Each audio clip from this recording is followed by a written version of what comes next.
Hello, everyone, and welcome to another episode of The Story Behind the Stories, your weekly look at the pages of the Neepawa Banner Press. My name is Paterson. I am a reporter with the Banner Press. I am joined today by Eoin Devereux, who did not feel like hosting, so he stuck me in the big chair after my 2-week holiday, and now I'm kind of out of the loop, but I'm doing the best I can. Well, we figured it's been about 3 weeks in total. Kira's been off the show, so well, why not just throw her in? Feet to the fire. Right, yeah, just toss me right in the deep end. Casper and I, we actually talked about, well, what if we just have Kira do the entire show on her own? That would not go well. You would lose a lot of viewership. That's what would happen. But thank you for joining us, and bear with me as I kind of fumble my way through this today. We're here to talk about the paper. Let's talk about the paper. Right off the bat. No. Let's talk about your vacation. Okay, sure. So what did you do? How about that? Oh, not much. Just vacated the house and, what you typically do on a vacation.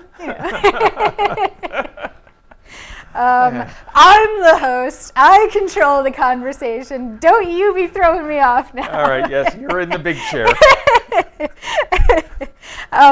Getting back to business, we will throw to Eoin because the front page story about the rolling barrage is a story that he covered. What have you got to tell us about that? A little bit of this, a little bit of that. And a lot of motorcycles. Mm-hmm. For those of you that were out of the loop, the Rolling Barrage fundraiser was an initiative, a national initiative, that came literally rolling into Neepawa over the weekend. It was here for about a 90-minute period. It was a short stay. About 75 motorcyclists, about 100 participants in total, came roaring through. And it was a fundraiser to help with supports for those dealing with post-traumatic stress disorder in terms of first responders, EMTs, doctors, nurses, correctional officers, police officers, and of course, very much so, military personnel, military individuals to help them deal with PTSD. Had an opportunity to speak with a couple of those individuals about the endeavor and about the support they've received nationwide, and specifically Kira as well in Neepawa. Mm-hmm. And I gotta say, quite honestly, they were genuinely floored. They were genuinely pleasantly surprised by the enthusiasm and the support that the town of Neepawa gave them. They've been hitting cities, all sorts of different cities. This is the first year as it's hit Neepawa, and they said they were blown away by such a small town supporting them in such a big way. Yeah, that's really good to see. From the pictures and stuff, it looked like a lot of people turned out to support them. And there was quite a few of the bikers that stopped in and had a bit of chat and showed off their motorcycles to some of the kids. It looked like it was a really good time. I wasn't here for it, but I would have liked to have seen just the spectacle of it. It looked like it was really cool. Well, good news, Kira. You are, I'm sure, in the very near future going to have that opportunity, because as I was covering it for the Neepawa Banner Press, I saw multiple representatives of NACTV out and about on the ground getting video. So I am sure that NACTV right now is getting done the editing of putting it together, or has it done. So you're going to have to pay very close attention to the schedule. So if you weren't able to be down at the riverbank to see it with your own eyes, you'll be able to experience it at least a little bit through NACTV. Mm-hmm. So we'll have to keep an eye out for that. Yeah, for sure. That's good news. And it really was. It's worth watching, I think. Just all those motorcycles, everybody was very supportive, because even though we're 2021, motorcyclists sometimes to a degree still have that little stigma of the old school, biker gang type things. You see somebody wearing a vest with a patch on their back, most people will sort of step the other way. But these are all individuals, former military, former corrections and police officers. They're good people, and it was great to be able to go out there and support them. And they appreciated it. You can find out a little more information. Paraphrasing some of the stuff they had to say. But if you want to find out exactly what they had to say, you can find the story right on the front page with a few of the pictures. carries over on to page 11 of this week's paper, the 24-page paper as well. It's a big stacked one. It is. We've got, despite my lack of effort this week, there's quite a bit to fill in the pages. We have a lot of news in the paper this week. I have one story. Yay, me, I contributed. I kind of showed up like in the middle of this news cycle. It ends on a Wednesday, which is when we build the paper, and then it starts again on the Thursday. So I came in on the Monday, like 2 days after everybody else had been already starting their stories and working on things. So I felt a little behind, but I did contribute a little bit, so yay me. But that's always the way, isn't it? When you come back from vacation, the first day or two is just a throwaway day Pretty for the much. most part. But with our paper the way it is, the first and second day is just like so hectic and so busy. Exactly. So. You kind of just get thrown into the mix in the middle of things like, oh, what's going on now? Yep. But it all came together and it's all good. Yeah. Moving on to another story. I don't have a good segue for this one, but this is something that people have been kind of waiting to hear pretty much all summer. I know especially teachers and school division staff have been waiting to hear what the plan is for back to school. And Casper was able to get the story for that once the province made their announcement on August 5th, I believe. So there's a few details in here about that.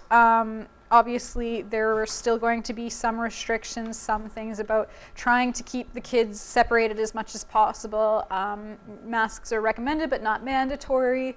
But kind of the main thing is that they will be going back to in-class learning right off the bat. Unless something catastrophic happens, obviously, there is that possibility. But as of right now, the plan is to have kids back in the classrooms at their desks, learning directly from the teachers, which is really where they need to be, which is it's where it's an important place for them to be to actually be getting the most out of their education. So that's some good news as well. Yep. What are your kind of thoughts about that? You probably watched the announcement live. I kind of just read the story after. So. I did when the information came down about what was going to be opening up in Manitoba, not just for schools, but in general. It was a little interesting to see it play out. And there's a little bit of fear. There was a little bit of iffiness, if that's an actual word, from people about the masks, being suggested as opposed to mandated. But it's what we've earned, quite honestly. We've hit all the benchmarks we were supposed to from the province in order to earn this opportunity. And for young people to be able to earn the opportunity to go back to school. God, I can't believe I phrased it like that. It's not like, well, maybe it is, because, 17, 18 months of not sort of associating with your friends in the way you did when you were in school, that can take a toll. So maybe kids actually are looking forward to going to school, as weird as that sounds. I know, it sounds so weird, but yeah, I think that I've heard from a lot of kids and some parents that they missed seeing their friends and interacting with their friends. I know when I was in school, pretty much the only time that not necessarily the only time, but the majority of the time that I spent with my friends was in school. I lived out of town, so I didn't get to just bike in to my neighbor's house and hang out with them or anything like that. So my main source of socializing was at school. So I know that if I were a kid that hadn't been in school for a year, I would have missed seeing my friends a lot too. So I think that they're really looking forward to it. Yep. So something else that came up while I was gone was an announcement that there is going to be an election. A federal election is coming this September, and so we are going to have periodically some election coverage, and that starts this week. We do have a couple of different parties send us some information and some press releases. Dan Mazur, our current MP for Dauphin Swan River Neepawa, actually popped into the office and had a little chat with Eoin and had a story there. Yep. So there's some information there about what the plan is and their campaign and that kind of a thing. And Eoin, you talked directly to Dan. What did he have to say? Oh, the same old, Justin Trudeau. Right. Of course, I'm paraphrasing a little bit. Is not a direct quote from Dan Mazur, I assure you. But Dan came in and he felt like a lot of us are feeling right now. First off, he felt, what's the point of the election? We're still dealing with the situation with COVID-19. We have the escalating circumstances internationally in Afghanistan. We have the tensions between Canada and China right now. He said all these things that are going on, and he wants to call an election. So he disagreed with the initial assessment of now's the time to call the election. And he calls Trudeau out directly on it. Obviously, every Conservative member is calling Trudeau out on this. It's like the only reason you're doing this is because you think you're going to get more seats federally. And quite honestly, that's kind of the point. If you think you're popular and if you think you're going to do better, then yes, if you have the opportunity to call the election, you probably should call the election under normal circumstances, in my humble opinion. But he does make a valid point about these are not 100% normal circumstances still. But they play under the rules that they're given. So he's going into campaign mode. He's been hitting the ground running. So he was in Neepawa on Tuesday. He will be returning again on Saturday the 21st. So if you're seeing this before then, potentially expect a knock on the door and Dan to be saying, "Hi, how you doing?" So he's got a few ideas. The Conservatives have a few ideas they're sharing. They say they're the only ones nationally that have a platform for the future and for Canada's recovery. If you'd like to see some of those details in terms of it, you can find the story. It's on page 9 of the Banner Press, along with another story we got written up. Another party has announced their candidate, and this one's it's fresh, it's brand new to the national sort of spotlight. Yep. The Maverick Party. What? Tell us more. Well, first off, the Maverick Party is a fresh coat of paint, as it were, on the Wexit Party that sprung up a couple years ago, looking to essentially establish independence from Canada to a degree. They've softened to a degree on that. It feels like now, and again, this is my opinion, it's not the opinion of the Banner and Press or anyone associated with the Banner and Press, and it's not the opinion of NACTV or anyone associated with NACTV. It's just my opinion, and my opinion might be wrong. It's been wrong before, and it'll be wrong again. Maverick Party, though, is essentially Bloc Québécois West. You know, they're not a national party. Until they have a representative in at least 50% of all the ridings plus one, in my opinion, they should not be considered a national party. And if they do, again, much like the People's Party in the last election, they had a candidate in every single riding. So whether you agreed with them or not, they were a national party. Bloc Québécois is not. This is my little rant for the day. So Maverick has representatives right now in Alberta, a couple in British Columbia, a few in Saskatchewan, and one in Manitoba. And that one is ours. Representative Laurie Falloon Austin will be the representative for the Maverick Party, based out of Fox Warren. I am sure we will be speaking with her in the future. We're going to be sending out questions to every single candidate about their thoughts on the election and the future of Canada and how to make Canada bigger and better. Well, we're not bigger, we're already pretty big, but better. So there's a quick write-up on that, on her and on the party that can be found in there. So that's 2 down. We got a few more to go. Yeah, we want to make sure that we get equal coverage of everybody because, I mean, obviously every writer in the Banner Press has their own opinions about who they would support, but we have to be fair to every party and every candidate in our riding to make sure that everybody is aware of who they could vote for. I just wanted to make a quick note on when you were talking about Maverick not being a national party and kind of equating them to the Bloc Québécois. They almost say that in their actual platform. Their kind of description of themselves is that they're almost like a Bloc Québécois for the West. And they say, we are specifically for the West. We think about the West only. We only want to serve the West, and we don't have any candidates east of Manitoba because of that. So they almost kind of specifically say that's what their focus is. So I wouldn't say that it's totally off base to kind of equate them to the Bloc Bloc Québécois, sorry. Yeah. But anyway, moving on, because we do have a lot of things to cover this week. Here's a story that is kind of an emotionally touching story. It's happy and sad kind of at the same time. It's a story about Oli Hay and his family and a fundraiser that is coming up in Minnedosa and his connection to it. Oli Hay was an individual who passed away. He was 12 years old, very sad. From the sounds of it, it was a sudden passing. It kind of came out of nowhere. But the incident has inspired people to do some fundraising. And his passion was sports and activities and outdoor stuff. He was a skier, he was a biker, he was a runner. And he had some connections to Minnedosa. And so Minnedosa has been working on expanding their trail routes and making a new trail park and that kind of a thing. And they're going to be doing a fundraiser in Oli's honor, which is really cool to see, to remember him and to honor him, and also to expand on something that he appreciated so much and that he kind of loved in his life.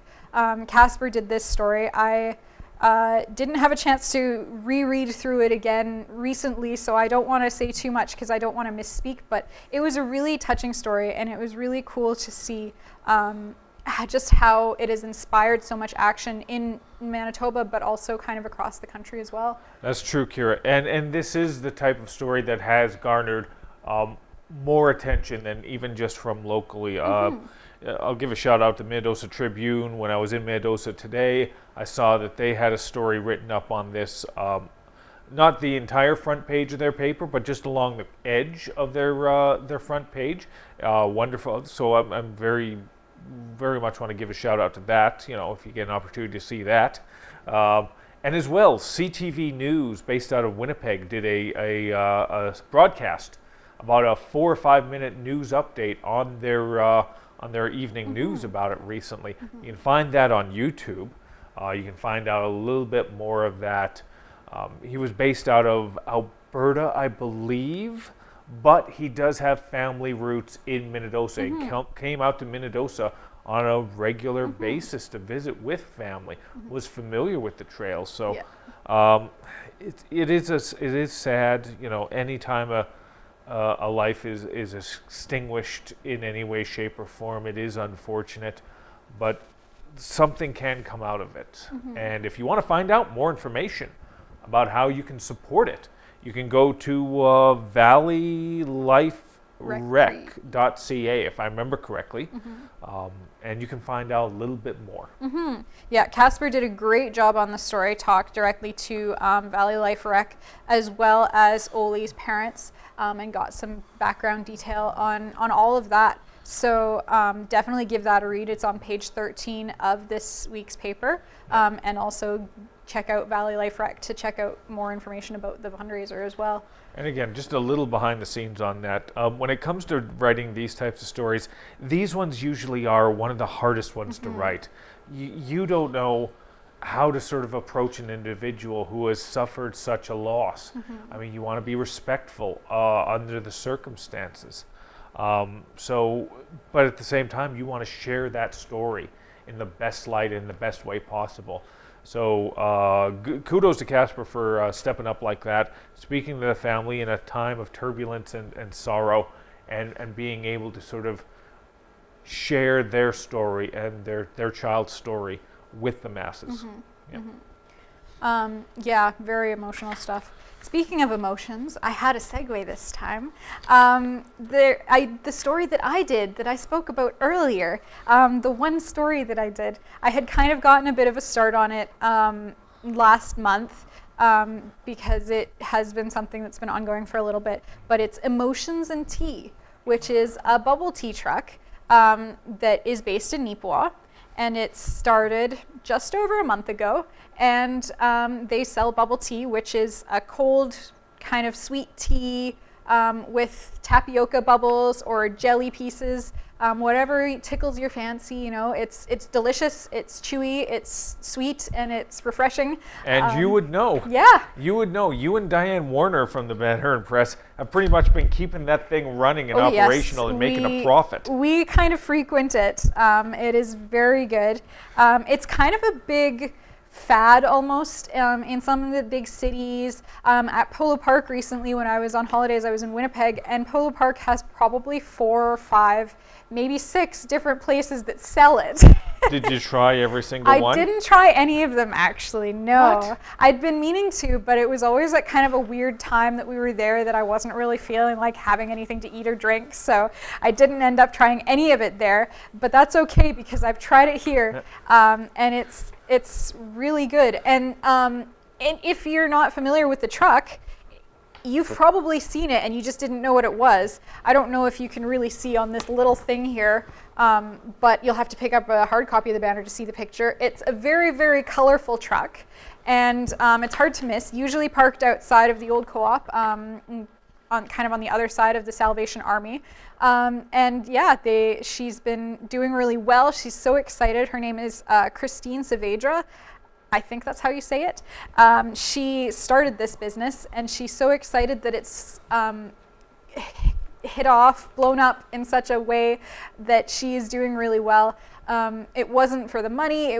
She just loves the bubble tea, and she loves serving happiness to people through food and drink. So she was very passionate when I got the interview with her, and very excited about the opportunity to share this love of bubble tea with the community of Neepawa, because there are a few places that do sell. S-Mart also sells bubble tea. They had for a little while before this truck, but unless you kind of know that, there was nowhere to get bubble tea in town unless you had that kind of inside information there. So there are a couple places now. It seems it's proven very popular, especially among the young crowd. And yeah, it's really exciting to see that new business pop up and to see it be so mobile and versatile in a food truck. We haven't had one of those in Neepawa, native to Neepawa. It's really cool. Yep. Have you tried it at all? I have not. I am not one of the young crowd that is into that sort of thing. You know, my tea is Lipton or Red Rose. Or Tetley. Good. I'm come from a good Irish family. We get our tea, we get our biscuit, and we watch Coronation Street on the CBC. That's the way my Nana did it. That's the way my mom and dad did it. And gosh darn it, that's the way we do it nowadays as well. That's okay. To each their own, right?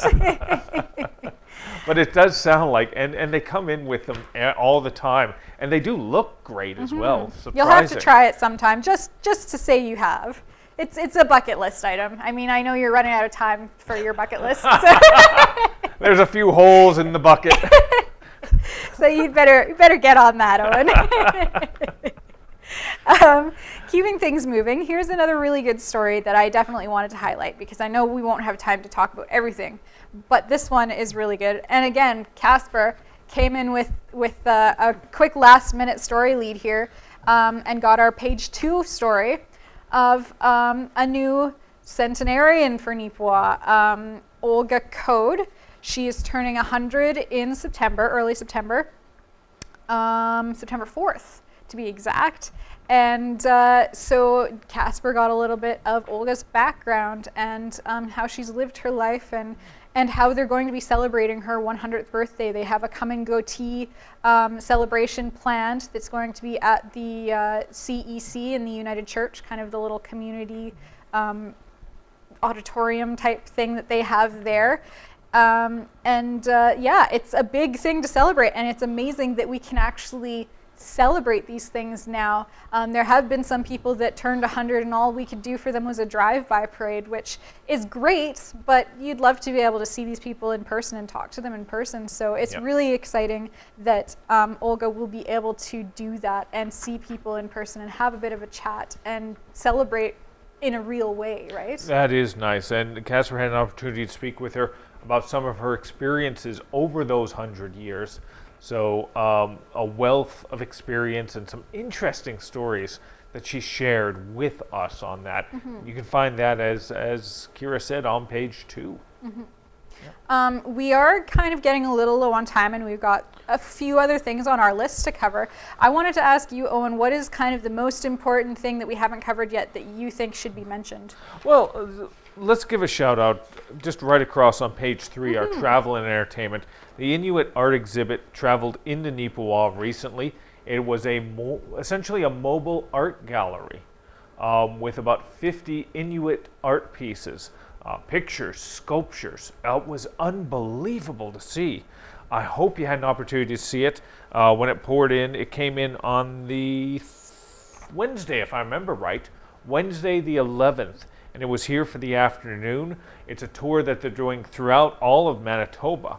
So the exhibit, and I know I'm going to mispronounce this, Kalmayok Center, based out of the Winnipeg Art Gallery, has sent these pieces out. An opportunity for people who maybe haven't been able to go into Winnipeg recently and see it with their own eyes at the Winnipeg Art Gallery. I mean, the art is coming to them. So if you get the opportunity, there's still several other communities throughout Western Manitoba where it's going to be throughout August. So keep an eye out, and hopefully you'll be able to see it, because I went in, I got a couple pictures, and it was really, wow, just well done. It was over at Stride Credit Union. Kudos to Stride for partnering with them as well to sort of make the day of it. Credit unions throughout Manitoba are partnering with this, and Stride stepped up on that day on the 11th. Yeah, what a cool idea. It was really neat to see just how it came to life.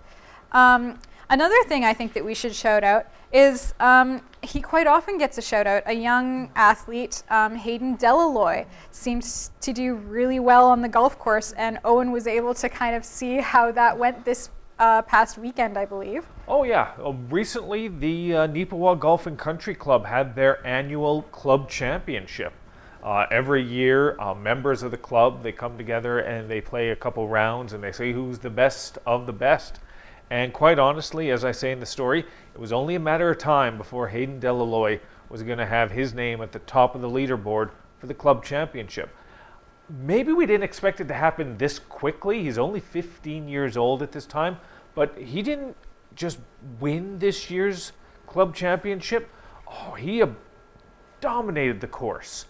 He's obviously familiar with it. It's his home course, but he still had a very impressive 2-day total of 2 under par. He was the only player to be under par, and he was, I believe, 7 shots clear of second place. And there's some very good golfers, adult golfers at the Neepawa Golf and Country Club who participated, and Hayden just was in the zone. So congratulations to him. We've talked many a time. He's part of the junior tour in Manitoba. So kudos to Hayden, and I'm sure we're going to be talking a whole heck of a lot more over the years to come. Yeah, I imagine he probably will keep going up and up and up, and just amaze everybody, and we'll be able to say, hey, I know that kid, he's from Neepawa, right? And no pressure on that, though. I mean, even if he just goes on and becomes a golfs for fun, because that's what the game's supposed to be about, you know. Yeah. But yeah, no, there's the potential there, and it would be really cool if we did see something like that. But yeah, no pressure, Hayden. If that's not what you want to do with your life, you don't have to go pro.